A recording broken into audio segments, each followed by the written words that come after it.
মা সাইমা, এই ছোট লোকের বাচ্চা, বের হ বাসা থেকে, বের হ। কি হয়েছে মা?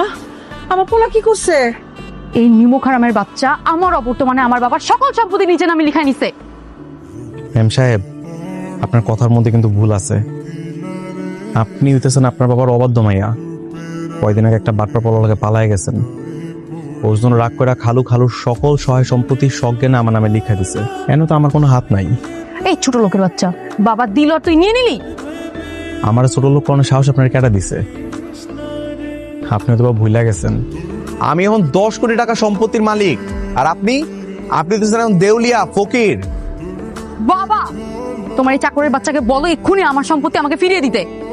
বলে কোনো লাভ হবে না, তাও বলে দেখছি। মাসুদ বাবা, আমি জানি এখন তোমারই সব, আমার কিছু করার নাই। তারপরে আমি তোমাকে যদি বলি যে জমিগুলো ফিরিয়ে দাও, তাহলে কি দেবে? খালু কি কইতাছেন? আপনি বলে তো আমি আমার জীবনটাই দিয়ে দিব। এই জায়গা তো সহায় সম্পত্তি কোনো বিষয়ই না। তাহলে দিয়ে দাও। ঠিক আছে, কিন্তু আমার একটা শর্ত আছে। কি শর্ত? আমি যেমনি করে সম্পত্তি পাইছি, হ্যারো ঠিক একই রকম মেহনত করে সম্পত্তি নিতে হইব। কিভাবে? আমি তো খালুর বাড়িতে একটা বড় লম্বা সময় ধরে কাজকর্ম করছি। হ্যারো এখন আমার বাড়িতে কাজের মায়া থাকতে হইব, কাজকর্ম করতে হইব। তাইলে আমি সহায় সম্পত্তি হ্যার নামে লিখা দিবা পারি, এছাড়া দিব না। হামটি রাস্কেল, আমি ওর বাড়িতে কাজ করব, কাজ করে তোর মন জয় করব, তারপর তুই আমারই সম্পত্তি আমাকে ব্যাক দিবি।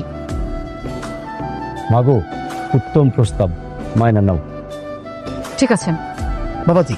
জি, মানে আমার ম্যাডাম একদিনের জন্য আপনার বাড়ির কাজের মেয়ে হিসেবে কাজ করতে রাজি। ওকে, আমি কি কোনোভাবে কইছিলাম যে আমার বাড়ির একদিনের কাজের মেয়ে থাকতে হইব?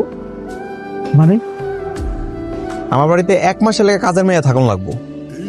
ম্যাডাম ম্যাডাম ম্যাডাম মাত্র 1 মাস ম্যাডাম, আপনি বাইরে নেন ম্যাডাম। 1 মাস দেখতে দেখতে কেটে যাবে, তো স্যার আমরা দুজন তো আপনার পাশেই আছি, কোনো সমস্যা নেই ম্যাডাম। হ্যাঁ মা, আছি। আচ্ছা ঠিক আছে, আমি রাজি। ওমা, তুমি থালা বাসন লয়ে কই জিতাছো? এটা কি কথা? থালা বাসন না মাজতে যাইতেছি। দেখছো কথা, এইগুলো এখনো তোমার মাঝে মাঝে দিন আছে। বাড়িতে কাজের মেয়ে আছে না, এগুলো হয় মাঝবো তো স্যার। না আরে ছাড়ো না মা। ও ম্যাম সাহেব, এদিকে আহেন। আর কতক্ষণ পারবে পাতলে গাড়ি পিঠে বয়ে থাকবেন? এই বাড়িতে কাজ করতে আইছেন না? আপনি তো এই বাড়ির কাজের মাইয়া, আহেন। হোয়াট? আমি মাজবো? কুল কুল ম্যাডাম, কুল প্লিজ, মাথা ঠান্ডা রাখেন ম্যাডাম। বলছি না আপনাকে, আমরা তো আছি। এই ওগুলো এখানে রাখো, আমরা পরিষ্কার করতেছি। কিত্তে কিটতে মানে